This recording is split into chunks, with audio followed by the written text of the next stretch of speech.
Queridos amigos, ¿cómo están? Soy Miklos Lucas y quiero darles la bienvenida a esta 10ª edición de la segunda temporada de Ecos del Saber, dedicado a las ideologías políticas. En esta ocasión vamos a tratar al social cristianismo, pero también vamos a cubrir brevemente la democracia cristiana, un breve repaso de la teología de la liberación, que también emerge de esta ideología, por lo menos en América hispanohablante, y finalmente una pequeña crítica que se nos quedó en el tintero sobre la socialdemocracia.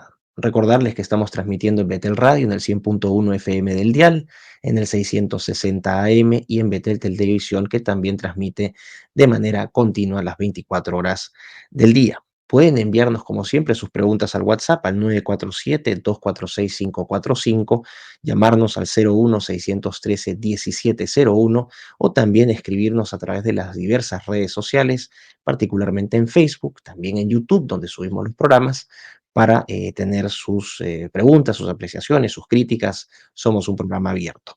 Les comentaba entonces que vamos a abordar hoy al social cristianismo. ¿Qué es el social cristianismo?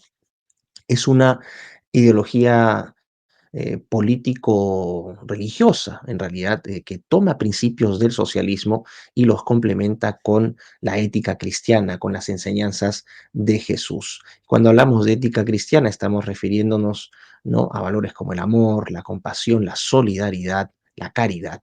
En este caso, podemos decir que un principio fundacional del social cristianismo es la justicia social, es decir, esta idea de que todos deben ser incluidos, de que los beneficios deben ser para todos. Por lo tanto, el enfoque del social cristiano va a ser hacia aliviarle los problemas a los pobres. Es un enfoque donde la comunidad en realidad tiene preponderancia sobre el individuo, que es una diferencia, por ejemplo, con respecto a los sistemas capitalistas. Y el social cristianismo es muy crítico del capitalismo. Por lo tanto, también cuando hablamos de cuáles son las políticas económicas esenciales del social cristianismo, una de ellas, de las más importantes, es la propiedad colectiva de los medios de producción, o en este caso de las industrias. Como ideología política emerge o se empieza a vigorizar en la segunda mitad del siglo XIX, particularmente a fines del siglo XIX e inicios del siglo XX. Era una crítica a los resultados de la revolución industrial, como todas las críticas hechas desde el socialismo, los socialistas utópicos, los socialistas revolucionarios o marxistas, la socialdemocracia, etcétera. Entonces, tenemos que hay una crítica a los resultados de la revolución industrial, especialmente la asimetría de poder económico y político entre las élites, en este caso capitalistas, ¿no?, interpretadas desde el marxismo, y la clase trabajadora. Pero aquí la interpretación, es decir, la propuesta y la interpretación se visten de ética cristiana y creo que eso es lo más importante. Voy a dar, por ejemplo, pasajes bíblicos, ¿no?, de los cuales se nutre el social cristianismo. Y quiero pasar a leerles brevemente ¿no?, a Mateo 25, versículos 31-46, y si me permiten, lo voy a leer. Cuando el Hijo del Hombre venga en su gloria y todos los santos ángeles con él, entonces se sentará en su trono de gloria, y serán reunidas delante de él todas las naciones, y apartará los unos de los otros, como aparta el pastor las ovejas de los cabritos. Y pondrá las ovejas a su derecha y los cabritos a su izquierda. Entonces el rey dirá a los de su derecha: Venid, benditos de mi mundo, porque tuve hambre y me disteis de comer, tuve sed y me disteis de beber, fui forastero y me recogisteis, estuve desnudo y me cubristeis, enfermo y me visitasteis, en la cárcel y vinisteis a mí. Aquí podemos ver entonces una clara orientación, ¿no?, de servicio. Dios premia al que sirve al prójimo. Dios premia al que se desprende de lo material para dar su tiempo, ¿no?, su eh, ser, entregarse al prójimo, servir al prójimo. Este es un elemento central del social cristianismo. Pero no solamente vamos a ver Mateo 25, versículos 31-46, sino que también vamos a encontrar, por ejemplo, en el Sermón de la Montaña, en Mateo 5, versículo 7. Bienaventurados los misericordiosos, pues ellos recibirán misericordia. Un principio, ¿no?, de do ut des, dar para recibir, la entrega hacia el otro, elemento central del social cristianismo. También podemos encontrar que el social cristianismo se nutre, por ejemplo, de la parábola del buen samaritano, del hijo pródigo, también del Viejo Testamento, Levítico 25, donde básicamente se dice que el ser humano tiene que aprender a vivir, ¿no?, en paz y en armonía con Dios, pero también con el prójimo, y que siempre debe rechazarse esta tendencia, esta predisposición del hombre de acumular riqueza, ¿no? La acumulación de riqueza no es, vamos a decir, celebrada por Dios. Todo lo contrario, Dios nos dice, entreguémonos al otro, ayudemos al necesitado.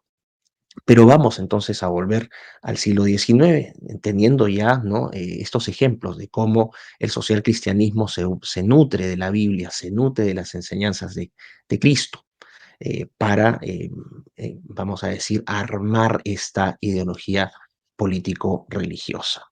Volvemos entonces a los efectos adversos de la industrialización, particularmente en el siglo XIX, con una creciente desigualdad. Y aquí surgen líderes cristianos que se suman a las críticas socialistas, pero que consideran que el socialismo secular no aporta lo mejor, que la mejor versión del socialismo es ese socialismo que se reviste de ética cristiana. Y vamos a ver que en Inglaterra, ¿no?, se produce o la primera organización social cristiana, vamos a decir formal. Estamos hablando aquí del movimiento socialista cristiano fundado en 1848 por el clérigo anglicano y reformista y activista social Charles Kingsley, y también en conjunto con otro teólogo anglicano que es Frederick Denison Maurice. Ellos sostienen que es importante que el cristiano participe en la vida pública y que hay que aplicar las enseñanzas de Dios para mejorar la condición de vida de las clases trabajadoras. Por lo tanto, nuevamente es un socialismo que se funda sobre valores cristianos: compasión, caridad, justicia. Esta es la mejor versión del socialismo para los social cristianos como Kingsley y como Denison Morris. En el caso de Alemania, que también empieza a haber esta crítica a ¿no?, a los resultados de la revolución industrial, que es una revolución industrial tardía, es decir, no es inmediata como ocurre en el Reino Unido, que es el primer país donde ocurre esta revolución industrial, sino que en Alemania la revolución industrial llega después, pero también a fines del siglo XIX vamos a tener una crítica, pero no desde el anglicanismo, sino desde el catolicismo. Y aquí vamos a tener a Wilhelm Emanuel von Ketteler, que fue obispo de Mainz, o obispo de Maguncia, que dio los aportes iniciales a lo que es la doctrina social de la Iglesia Católica, donde hablaba von Ketteler de la importancia de balancear los derechos individuales con el bien común. Muy importante.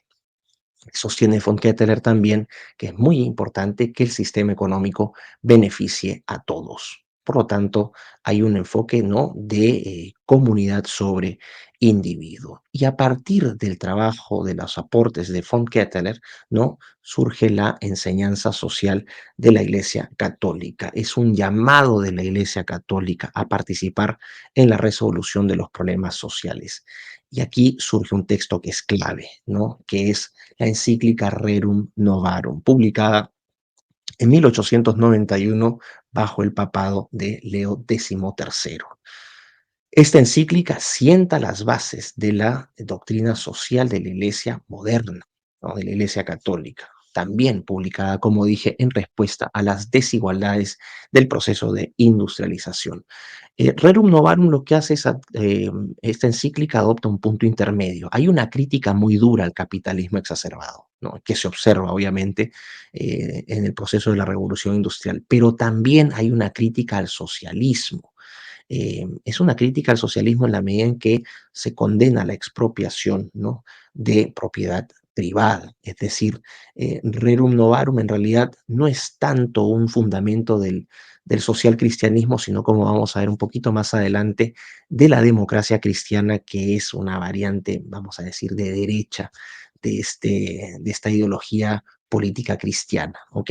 Entonces, lo que dice Rerum Novarum es, hay que encontrar un punto medio, ¿no? El famoso concepto de economía social de mercado que teorizan y desarrollan, ¿no? Desde, vamos a decir, mitad del siglo XX, este concepto de ordoliberalismo, equilibrar capital y trabajo. Ahora, Rerum Novarum también da o inspira la publicación de otras dos encíclicas, Quadragésimo Annus en 1931, bajo el papado de Pío XI, y Centésimo Annus, publicado en 1991, bajo el papado de Juan Pablo II o San Juan Pablo II.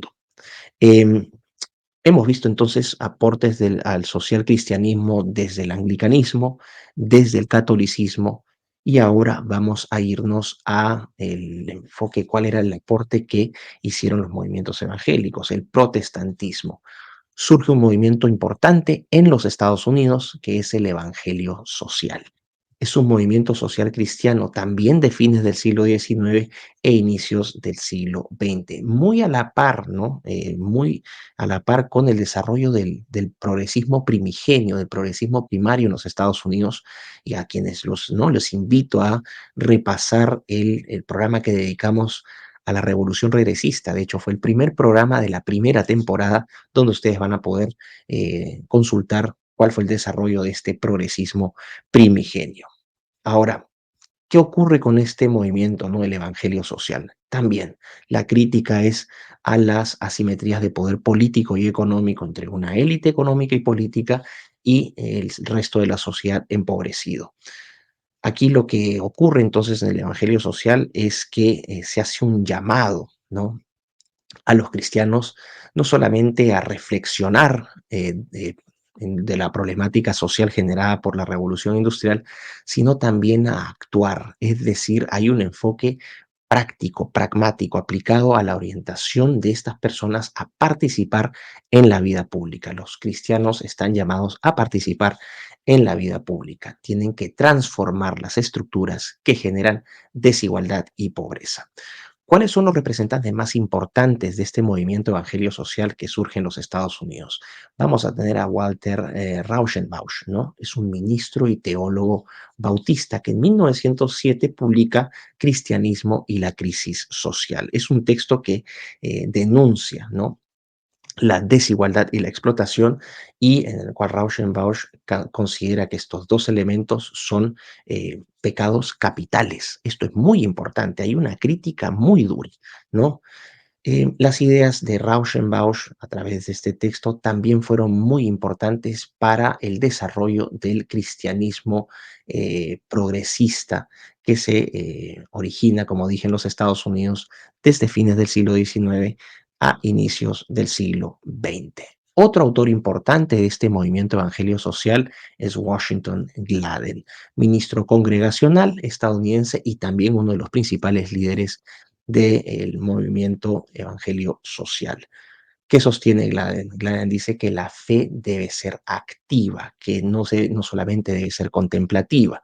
De hecho, publica en 1886 un texto cuyo título es revelador: Cristianismo aplicado. Hay que aplicar las enseñanzas de Dios, y que es una responsabilidad moral de todo cristiano participar en la vida pública para, sobre todo, ayudar al prójimo.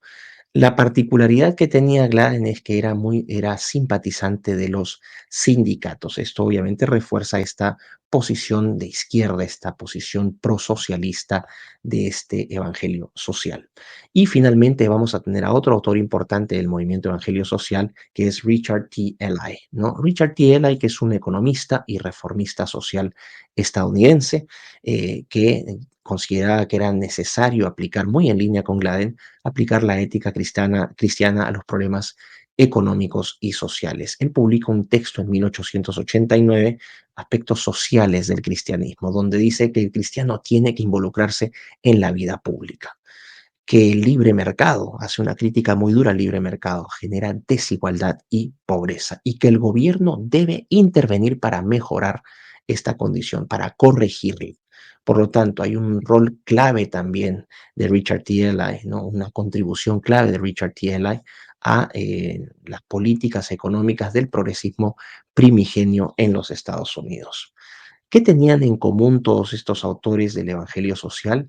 Ellos articularon un concepto muy importante que fue el concepto del reino de Dios en la tierra. Hay que trabajar para replicar el reino de Dios en la tierra y para eso hay que hacer, ¿no? Impulsar reformas económicas, reformas sociales y reformas políticas. Desde esa perspectiva, el Evangelio social no es revolucionario, es reformista y también en línea con el cristianismo progresista y con el progresismo en general, que es reformista antes que revolucionario. ¿Cuáles son los objetivos? El principal es mejorar la calidad de vida de las clases trabajadoras. Así que vamos a ver entonces que aquí se conjugan dos elementos importantes. El primero, la ética cristiana, y el segundo, el socialismo.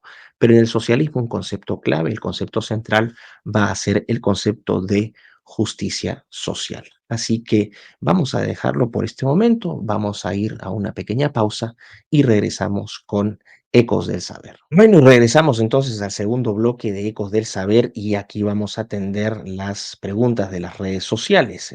Así que en este caso vamos a abordar algunas preguntas del programa anterior sobre socialdemocracia. Me pongo los lentes y recibo esta pregunta, ¿no? Sobre el APRA. Buenos días. La famosa frase del aprismo pan con libertad, ¿se puede encasillar en un tipo de socialdemocracia o tiene otra fuente ideológica más radical?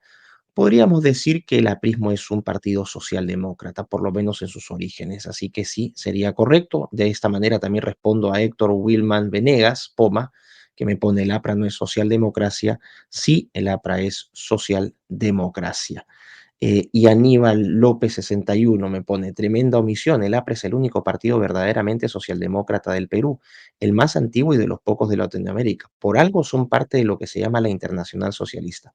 Poner a los morados u otros partidos políticos que han surgido de la nada estos últimos 15 años, que ni ideología tienen, es una total tontería. Lamento, Aníbal, que te ofusques tanto, es un programa de 1 hora, es un programa que no solamente se dirige al Perú, es un programa que se ve en toda América, entonces hay que ser un poquito más, ¿no? Menos sensible con esto. Entiendo que eres un apasionado del aprismo y está bien, yo tengo muy buenas relaciones con la gente del APRA, pero no te calientes por gusto, ¿ok? Ya respondí tu pregunta. Me pone Rubén Ramos 1971. ¿Es entonces la socialdemocracia la mejor opción para implementarse en países como los latinoamericanos? Yo veo todo bien. Vamos a ir por partes. A ver, la socialdemocracia en el papel es fantástica, ¿no? La socialdemocracia busca un equilibrio, ¿no? Entre mercado y Estado, ¿no? Este concepto de economía social de mercado, dedicarse a los menos favorecidos, ¿no? Un rol de intervención del Estado para, vamos a decir de alguna manera, combatir las desigualdades. Ahí está el modelo nórdico, ¿no? El escalonamiento, los impuestos escalonados. El problema de la socialdemocracia es que necesita un Estado grande en la medida en que la recaudación tiene que ser muy importante. Entonces, para que la socialdemocracia funcione bien, tiene que tener un Estado realmente eficiente. Y la realidad es que estos estados eficientes, por lo menos en la realidad, no funcionan. Tuvieron un momento de apogeo a partir, ¿no? Desde la segunda mitad del siglo XX, sobre todo, como dije, en los países escandinavos, en el Reino Unido con el Partido Laborista, en Alemania también, pero la cosa es que tienen que recaudar mucho. Y el problema también es que son tendientes a la hiperinstitucionalización, a la hiperregulación, ¿no? En este control que tratan de hacer del mercado para que no exista la formación, por ejemplo, de oligopolios o monopolios.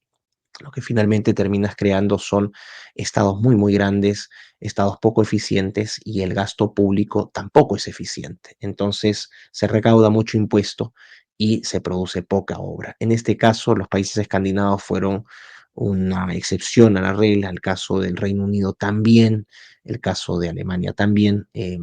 Son gobiernos muy, muy difíciles, o sea, son ideologías políticas que demandan gobiernos y estados bastante grandes. ¿Ok? Barajo 3K. Buen programa, Micro. Saludos desde Alemania. Aquí existe un dicho que reza así. Wer hat uns verraten, Sozialdemokraten? ¿Quién nos ha traicionado? Los socialdemócratas. Gracias, Barajo. Bueno, los socialdemócratas los han traicionado, ¿no? La democracia cristiana, la Unión Demócrata Cristiana de Merkel, de von der Leyen, también los ha traicionado. Alemania ha sido traicionada por su clase política, que ha abierto las fronteras para una inmigración sin, ¿no? Sin restricciones, un ataque directo a la economía, a la calidad de vida de los alemanes, a la agenda progresista en todas sus dimensiones. Es un país que lamentablemente está decayendo con rapidez. Luis Enrique Velarde 320. Lo que yo entiendo de todas estas tendencias como socialdemocracia, socialismo y comunismo es que son o pertenecen al capitalismo, sino que lo usan para confundir al pueblo, ya que el capitalismo en sí está desgastado y cada vez sufre más desgastes. A ver, Luis Enrique, todas estas tendencias que tú has dicho que son socialistas, ¿no? De diferentes topes, el socialismo utópico, el socialismo revolucionario comunista, el socialismo demócrata, el anarcosocialismo, parten de una crítica al capitalismo. Probablemente la versión más moderada sea la socialdemocracia, que como vimos no es la única variante socialista que no busca abolir el sistema capitalista, pero nacen como una, ¿no? Surgen de manera crítica al capitalismo. Es cierto, el capitalismo está desgastado, pero hay que tener cuidado con las interpretaciones. Esto se da, estas ideologías surgen desde fines del siglo XVIII, a lo largo del siglo XIX. El capitalismo era muy fuerte, estaba impulsado en este proceso de la revolución industrial. Actualmente sí está muy desgastado, lo que estamos viendo es concentración de poder económico, lo que se llama, lo que el filósofo conservador Olavo de Carvalho, el brasileño, decía, ¿no? Un metacapitalismo, un capitalismo con esteroides, donde tienes empresas tan grandes que son más poderosas que Estados-nación y que son capaces de jugar fuera de la regla del juego del capitalismo e imponer incluso sus propias reglas. Manuel Salazar me dice, capitalismo no es sinónimo de sector privado, capitalismo es sinónimo de libre mercado. ¿Y quién ha dicho lo contrario? Me parece fantástico, estamos totalmente de acuerdo. Barón Blanqui, gracias. Saludos desde Cádiz, España. Un fuerte abrazo para Barón Blanqui hasta Cádiz, España. Linda ciudad por lo demás. René Rosado 7541. Profesor, lo admiro y le agradezco lo que hace. Tiene muy buen estilo, sencillo pero abarcador e integrador. Su admirador desde la isla del Encanto, Puerto Rico. Un fuerte abrazo, mi querido René, hasta la isla del Encanto, hasta Puetorro, como dicen ustedes. Espero tener pronto la oportunidad de visitar ese lindo lugar. Así que bueno, vamos a dar entonces fin a esta primera parte del bloque de los comentarios en redes sociales y vamos a volver al social cristianismo, ¿ok? Y en este caso, habiendo hecho este pequeño repaso histórico, ¿no? Los aportes desde el anglicanismo en Inglaterra, desde el catolicismo en Alemania, desde ¿no? Las variantes protestantes en los Estados Unidos con la creación de este movimiento que era el Evangelio Social, es unos de carácter más reflexivo, otros más llamando a la acción, como en el caso ¿no? del Evangelio Social, pero vamos a ver que independientemente de estas variantes y estos procesos históricos, hay principios que son básicos, que son transversales al socialismo cristiano. El primero de ellos es la dignidad humana. El social cristianismo parte, ¿no? Con este principio de dignidad humana. Somos creados a imagen y semejanza de Dios, por lo tanto tenemos una dignidad que es inherente a todo ser humano y por lo tanto el valor de todo ser humano es el mismo, independientemente de su condición económica, social o política. Por lo tanto, dignidad humana, un principio fundamental del socialismo cristiano. Ok, el segundo, el bien común. Ya lo adelantamos, no se promueve, no, o sea, no se antepone el individuo a la comunidad, sino que la comunidad al individuo, el interés público sobre el interés privado y que es necesario aplicar la ética cristiana para este bien común, la solidaridad, la compasión, con el propósito de satisfacer las necesidades básicas de todos los miembros de la sociedad, ¿no? Por lo tanto, aquí en este llamado al bien común tendríamos o ya tendríamos las bases como para decir que, por ejemplo, el socialismo cristiano aboga por un estado de bienestar, un estado que no solamente regule, sino que sea activo también en la vida pública, en la vida económica, por ejemplo, del país. Hay otro principio que no solamente, que no es tanto de la socialdemocracia, sino más de la, ¿no? de la democracia cristiana, que es el principio de subsidiariedad y el rol del Estado. En este caso, la democracia cristiana, vamos a ver un poco más adelante las diferencias entre ambas.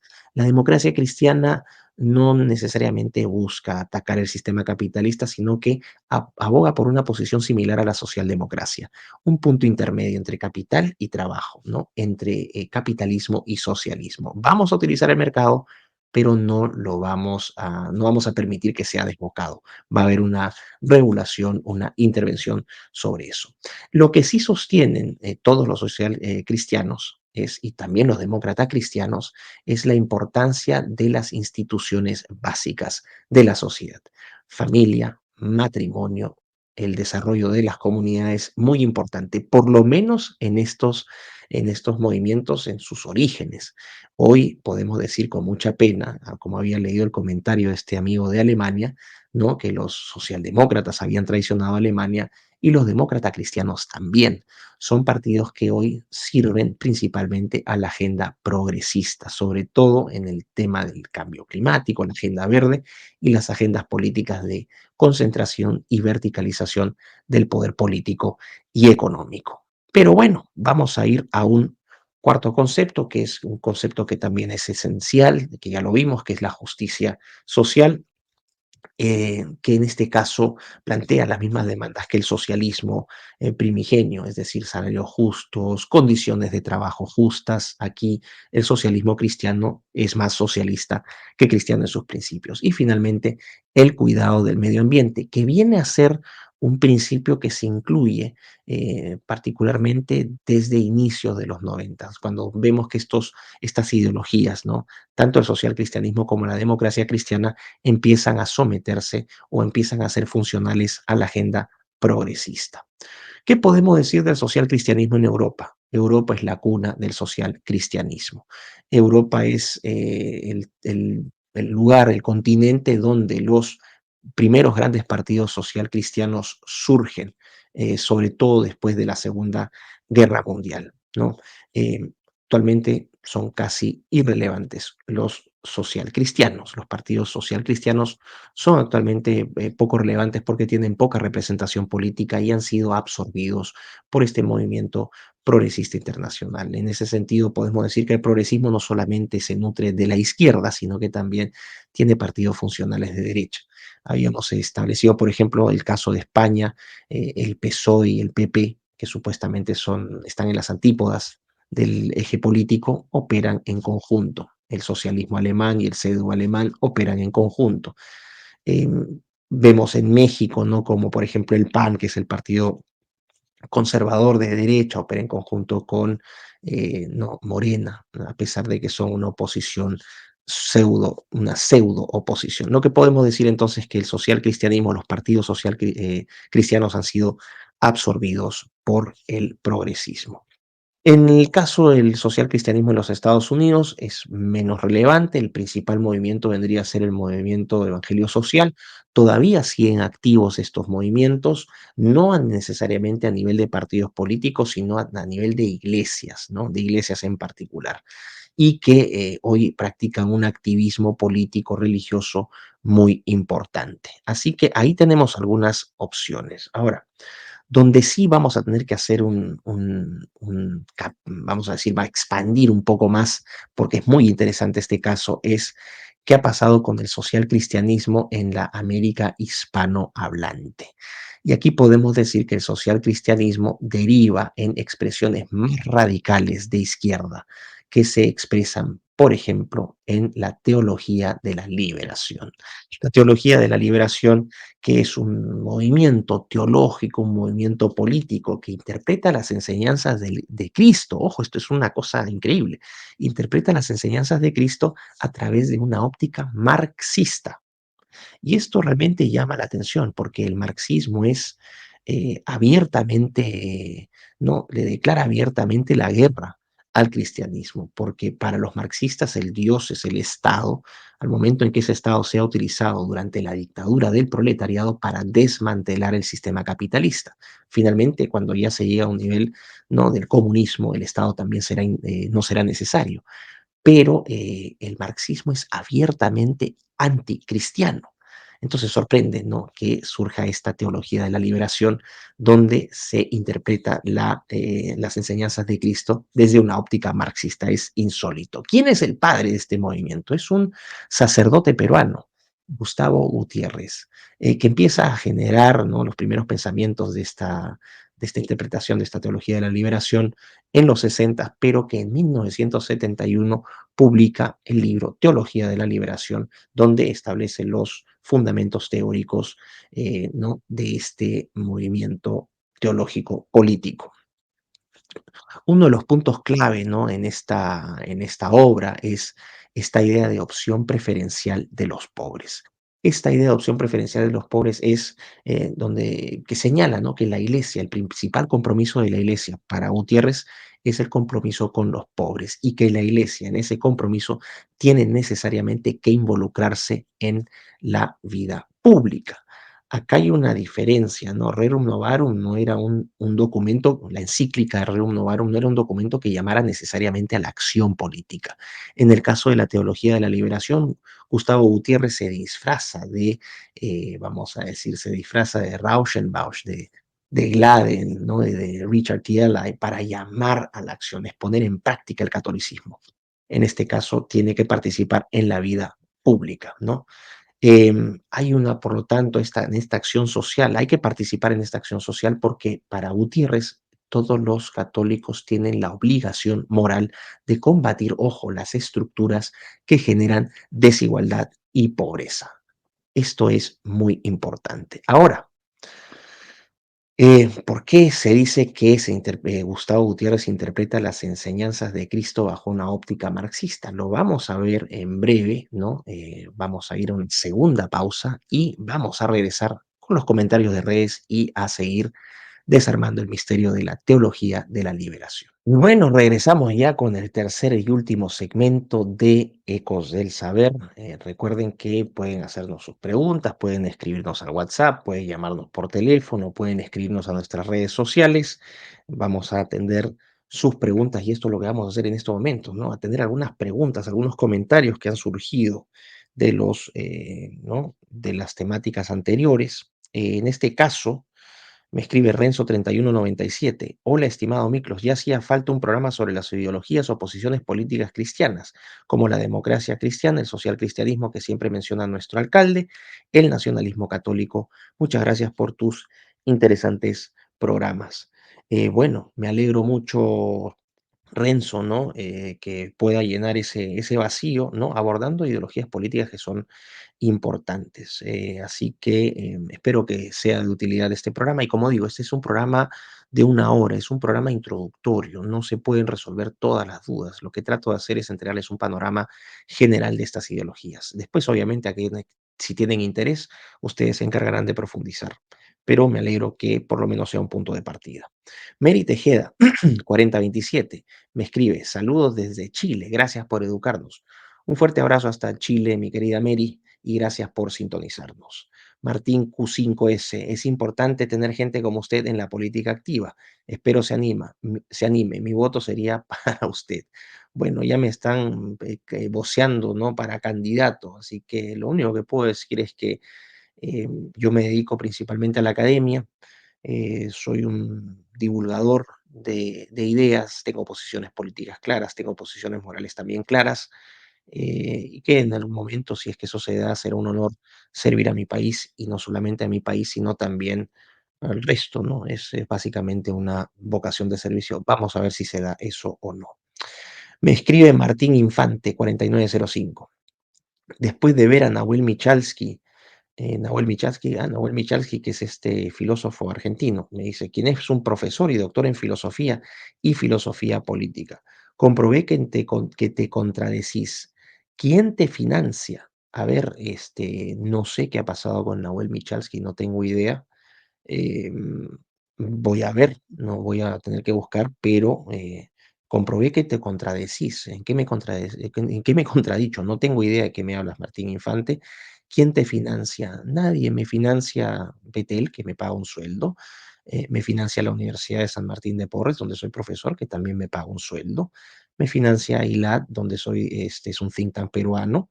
que también tengo un cargo de socio director que también me financia con un sueldo.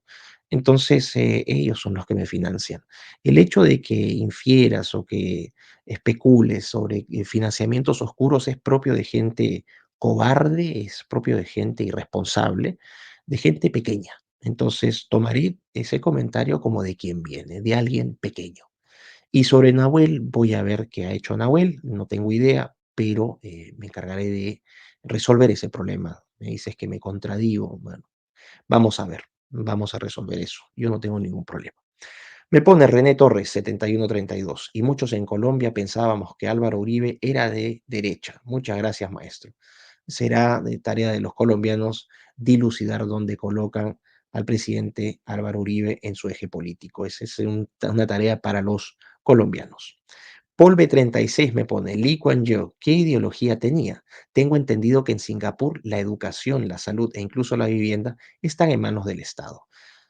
Muy interesante la pregunta, mi querido Paul. Lee Kuan Yew se puede decir que es un conjunto de cosas. Lee Kuan Yew es, ante todo, fue, ¿no?, primer ministro de Singapur, convirtió a Singapur en una isla pantanosa, en un hub internacional de comercio, una, en un país, ¿no? Es un país ciudad, en realidad, una de las economías más importantes y dinámicas del mundo. En el caso de Lee Kuan Yew se puede decir que su enfoque es más pragmático. Lee Kuan Yew aplicó lo que funcionaba, ¿no? En ese sentido tenía una orientación eh, autoritaria, vamos a decir, un gobierno muy, muy fuerte, muy, de mucho control político, de control de la disidencia, de control de medios de prensa, pero también profundamente meritocrático, es decir, él convocaba a los mejores. En política económica, más amigo del libre mercado, pero también con una intervención estatal en sectores que el gobierno de Singapur considerara claves. Eso permitió un enorme desarrollo económico. Singapur se ha convertido en un hub internacional de comercio, comercio marítimo, comercio digital. Es una máquina, es una persona que cambió Singapur, eso. Hay un antes y un después con Lee Kuan Yew. Así que podríamos decir que es eso. En lo económico, más liberal, en lo político, tendencia al autoritarismo, un gobierno profundamente meritocráticos, combate muy fuerte a la corrupción. Es decir, fue un gobierno que hizo cosas. Finalmente, Eliezer Salcedo Arévalo. China entonces sería un híbrido política y social comunista y económicamente capitalista. China es un caso muy particular. China no se sabe cómo, no hay un consenso en cómo definir a China, ¿no? Algunos dicen que es un capitalismo estatal, otros dicen que sigue siendo un gobierno abiertamente comunista, de corte pragmático, a lo que, ¿no? Muy a la usanza de lo que Deng Xiaoping había señalado cuando se inician las reformas en China a fines de los 70, ¿no? Esta idea de que no importa de qué color sea el gato, lo importante es que case ratones. Pero sí, en donde estaríamos correctos en la interpretación es decir que China es un híbrido. El control político, sin ninguna duda, se mantiene en el Partido Comunista Chino, sobre todo en su plana más alta, en el Politburó, es decir, en el núcleo del Partido Comunista Chino, ¿no?, que rodea en este caso hoy a Xi Jinping, que es el presidente, y en términos de economía, abierto a la inversión extranjera, pero también hay una fuerte intervención del gobierno chino, sobre todo en empresas chinas. Las empresas chinas operan, pero operan gracias a que el Partido Comunista se los permite. Así que tenemos eso. Me pone Miguel Belis Granados. Tenemos más preguntas. Voy a tratar de irlo más rápido. ¿Cómo harán los libertarios y liberales sin tener bases del socialismo? Se hablará de un social liberalismo. El social liberalismo existe en Inglaterra, representado por John Stuart Mill a fines del siglo XIX. En el caso de los Estados Unidos, tenemos también un socialismo a partir de, ¿no?, un socialismo liberal a partir del New Deal de Franklin Delano Roosevelt. Un autor muy importante es John Rawls, y en el caso de Alemania, los ordoliberales, ¿no? En este caso, también está el principio de economía social de mercado al cual adscriben los, por ejemplo, demócratas cristianos, ¿no? Bueno, Olga, Olga Stella Lozano, es importantísimo que sea básico el programa, obviamente, porque no es solamente para los brillantes, los demás también queremos entender y saber. Felicitaciones, Miklos. Olga, todos somos potencialmente brillantes, hay que trabajar. Ignorancia no es sinónimo de idiotez o de falta de capacidad, es simplemente ignorancia. El que insiste en la ignorancia, ese sí es una persona que no tiene arreglo. El que se reconoce ignorante y aprende, bueno, se vuelve brillante. Morela 433, saludos cordiales desde Venezuela. Gracias por estos programas tan educativos y que hacen falta, tanta falta en toda Latinoamérica. Desde Venezuela. Un fuerte abrazo, Morela. Muchísimas gracias. Y Hermelina 24, gracias, doctor Miklos. Abrazo fraternal. Saludos desde Estados Unidos. Bueno, miren, imagínense, hemos recibido saludos desde Chile, desde Alemania, desde Puerto Rico, desde Estados Unidos, Venezuela, Colombia. Bueno, una maravilla. Esto es la maravilla de las redes que nos permite interactuar con gente de tantos países, ¿no? Y al final nos damos cuenta en esta integración que no somos, que somos más parecidos que menos parecidos, ¿no? Somos más parecidos los seres humanos finalmente compartimos aspiraciones, deseos, sueños, intereses, así que qué bueno que Ecos del Saber vaya integrando a las personas. Vuelvo entonces con teología de la liberación, ¿no? En donde decía que era muy interesante porque es la interpretación de las enseñanzas de Cristo bajo una óptica marxista, cosa que los adherentes y los defensores de la teología de la liberación no quieren reconocer, pero una cosa es que quieran o no quieran reconocer y otra cosa es ir a los hechos, a la evidencia, ¿no? A los fundamentos. Y aquí vamos a encontrar que sí hay varios elementos marxistas. En primero de ellos, ¿no? Que el análisis de Gustavo Gutiérrez parte del materialismo histórico, que es un concepto clave del marxismo, esta idea de que las estructuras económicas materiales condicionan ¿no? las relaciones de poder a lo largo de la historia, es decir, este tránsito del feudalismo hacia el sistema capitalista, etcétera, ¿no? Posteriormente hacia el socialismo y finalmente hacia esta utopía que es el comunismo, que los factores, ¿no? Vamos a decir, que los factores de producción, dependiendo de quiénes son propietarios de ellos, en qué cantidad están, es decir, condiciones materiales, determinan esas relaciones de poder. Hay una especie de determinismo histórico, determinismo económico. Eso toma Gustavo Gutiérrez para partir en su análisis de la teología de la liberación para interpretar la realidad. Segundo, el análisis de clases, es decir, Gustavo Gutiérrez también a través de la teología de la liberación interpreta, ¿no? La realidad a través de la lucha de clases, pero acá hay un juego. Lo que hace Gustavo Gutiérrez es cambia al proletario por el pobre y cambia al capitalista burgués ¿no? por los miembros de las élites políticas y económicas. Los conceptos, los nombres son distintos, pero los conceptos y la idea siguen siendo la misma. Gustavo Gutiérrez también en este libro critica al capitalismo de manera acérrima. Él también busca abolir el capitalismo, ¿no? Porque sostiene Gutiérrez que el capitalismo es fuente de injusticia, ¿no? Y también es fuente de pecado. Entonces es un sistema que solamente beneficia a unos pocos en detrimento de muchos y se generan estas asimetrías de riqueza y de poder político. Un punto clave también de la teología de la liberación en el lenguaje al cual recurre Gutiérrez, que es un lenguaje marxista, es que él habla de la liberación como un proceso histórico. Fíjense, pues, teología de la liberación.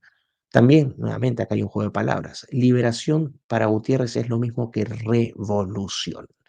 Él podría bien llamar su libro Teología de la Revolución, pero no suena tan bien, Teología de la Liberación, ¿no? La liberación, que es un proceso histórico, es un proceso político, es decir, ya nos estamos separando de cuestiones celestiales para acercarnos más a cuestiones terrenales y que este proceso histórico político es necesario, hay que participar en él porque la participación en este proceso de liberación va a permitir que salvemos nuestras almas, ¿no? Que permita que salvemos nuestros espíritus. Entonces, será necesario este proceso de liberación. ¿Por qué? Porque hay que transformar las estructuras económicas y políticas. Nuevamente, transformar las estructuras económicas se refiere básicamente a desmantelar el capitalismo. Es un principio abiertamente marxista. En vez de la dictadura del proletariado, vamos a tener en este caso, ¿qué cosa? La dictadura de los pobres. No es que Gutiérrez haya señalado eso necesariamente, pero el lenguaje es el mismo, los objetivos son los mismos con distintos conceptos. Y finalmente, otro jueguito de palabras. Gustavo Gutiérrez habla de la conciencia de los oprimidos. No habla de la conciencia de clase, no, habla de la conciencia de los oprimidos, porque él separó, ¿no? Él ya transformó a los proletarios, los sacó de proletarios y los llama pobres. Entonces, él dice, tiene que haber una conciencia, ¿no? De opresión, que llame a los pobres, ¿no? A organizarse para iniciar su liberación. En otras palabras, los pobres tienen que organizarse para iniciar su revolución, que busque desmantelar las estructuras de injusticia, tanto políticas como económicas. Esto, señores, es marxismo puro y duro. Pero bueno, aquí vemos por qué es tan peligrosa la teología de la liberación, que es una interpretación compartida por algunos, ¿no? Algunos sectores de la Iglesia Católica.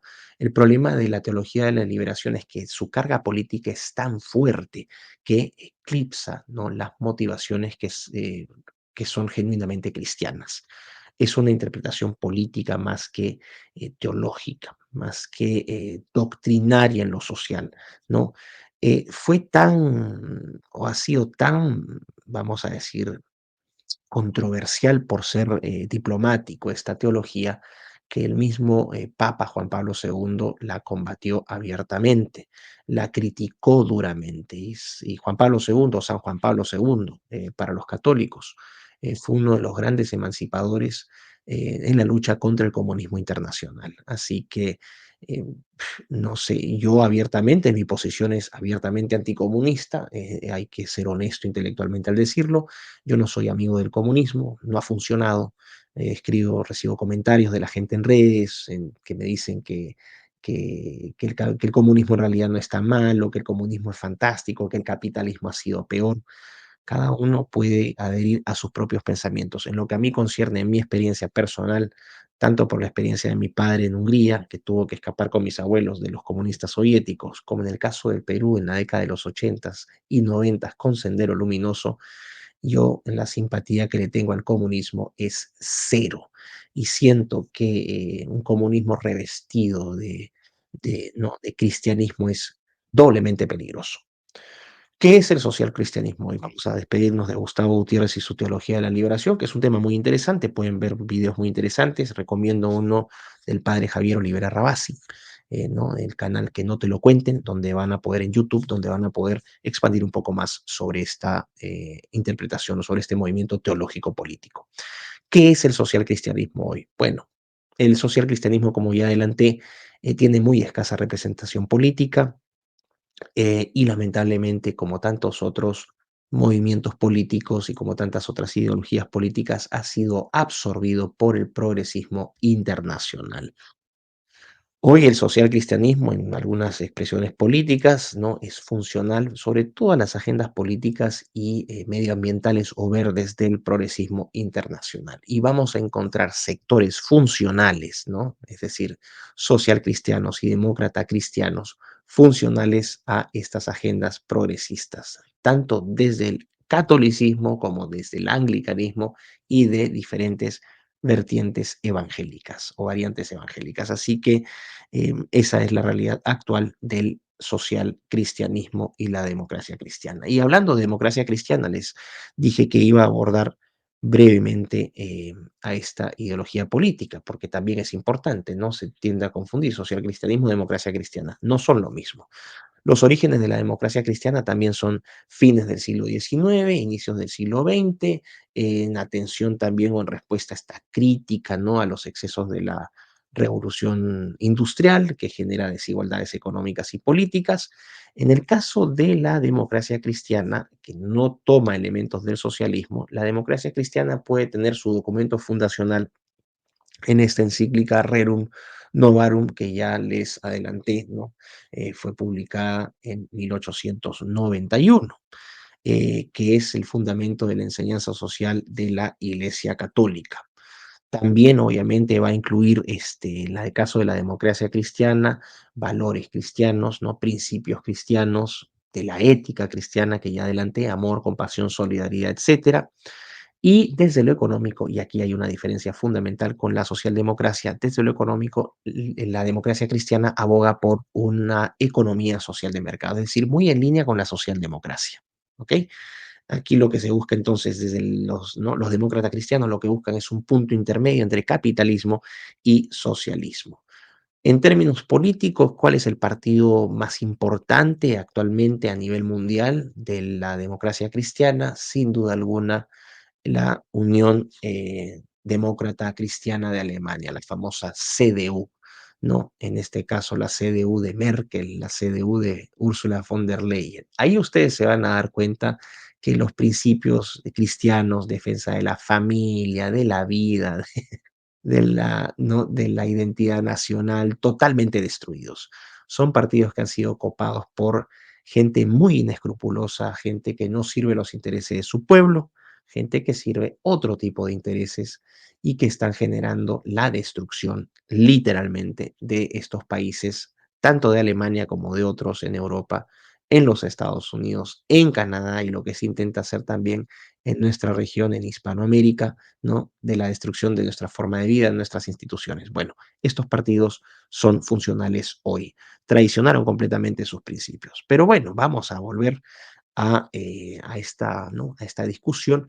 Entonces, ¿cuáles serían las principales diferencias, ¿no? Entre la socialdemocracia que ya abordamos y la democracia cristiana? En cuanto a lo económico, el socialcristianismo aboga por una propiedad colectiva de los medios de producción, de las industrias, redistribución de riqueza y un rechazo, una crítica muy dura al capitalismo. En el caso de la democracia cristiana, no. Aquí apelamos al concepto de economía social de mercado, vamos a decir, un sistema económico que medie entre el capitalismo y el socialismo, pero que no rechaza tampoco la idea de estado de bienestar. Es decir, hay un componente también distribucionista o redistribucionista en la democracia cristiana.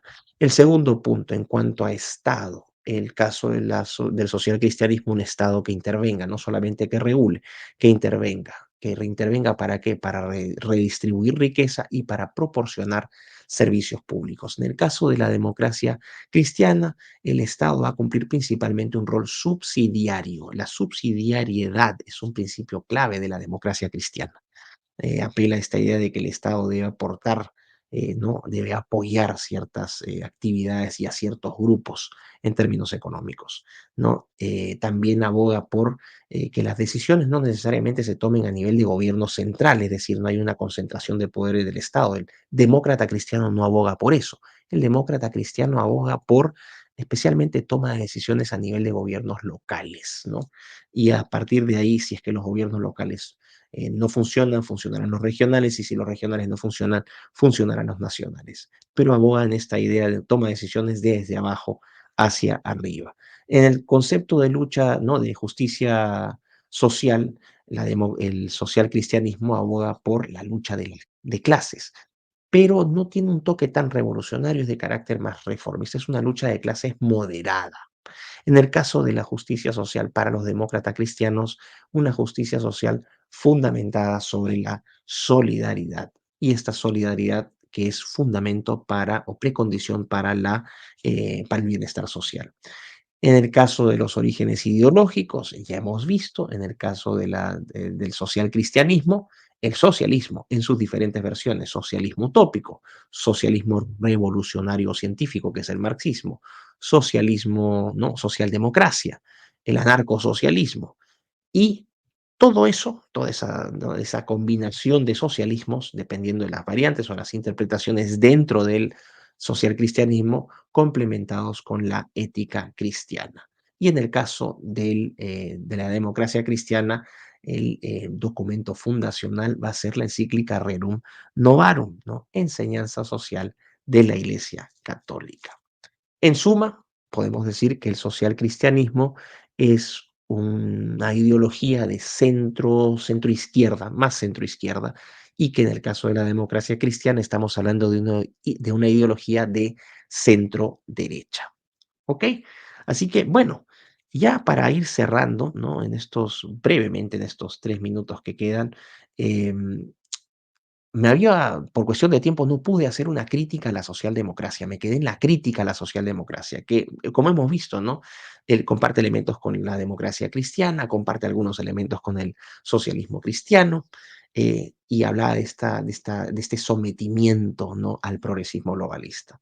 En el caso de la socialdemocracia, un documento clave, un texto clave es Este libro publicado en 1998 por el sociólogo británico Anthony Giddens, en el cual se establece esta idea de que el socialismo debe comulgar un poco más con los elementos positivos del mercado. No con el neoliberalismo, sino con un mercado que sea más dinámico y que sea más eficiente, pero un mercado con una especie de conciencia social. Pero ¿qué hemos visto finalmente en la socialdemocracia y en estos partidos demócrata cristianos y social cristianos, sobre todo los últimos que ya están casi desaparecidos, que se han entregado al progresismo? Se han entregado desde, por ejemplo, ¿no?, al supranacionalismo, a la destrucción de los estados-nación, a la inmigración descontrolada, a la agenda de las minorías sexuales, la secularización. En el caso también del gasto público, derroche de fondos públicos en temas y en actividades que no son prioritarias, es decir, por ejemplo, financiamiento para inmigrantes musulmanes en España, mientras los pensionistas, los ancianos, no reciben un centavo, son olvidados. Cosas de ese estilo, un sistema de pensiones completamente quebrado, completamente desfinanciado, decreciente calidad en la provisión de servicios públicos como salud y educación. En la educación no hay casi centros de educación, lo que hoy tenemos son centros abiertamente de adoctrinamiento. La fragmentación política promovida también activamente por partidos y representantes socialdemócratas, demócrata cristianos, social cristianos, ¿no? Esta promoción, por ejemplo, de las políticas identitarias que tanto están destruyendo el tejido social de los países, ¿no? La corrupción legalizada, élites políticas completamente desconectadas de la realidad, absolutamente predatorias, desconectadas de la realidad de sus gobernados. Y finalmente, el pésimo desempeño económico. Nuestros países no están caminando, están con una deuda externa creciente, con un severo déficit fiscal, con un desfinanciamiento de los servicios públicos, la infraestructura que se cae a pedazos, y las prioridades de financiamiento no están orientadas a resolver, por ejemplo, estos temas o, por ejemplo, el problema del desempleo, sino que están orientados a seguir abriendo las fronteras, a seguir financiando aparatos públicos, ¿no?, o gobiernos con una manga de parásitos absolutamente inútiles, con oficinas absolutamente inútiles, oficinas de diversidad e inclusión, Ministerio de Género, Ministerio de Desarrollo Inclusivo de Agenda 2030, como existe en España y en otros países.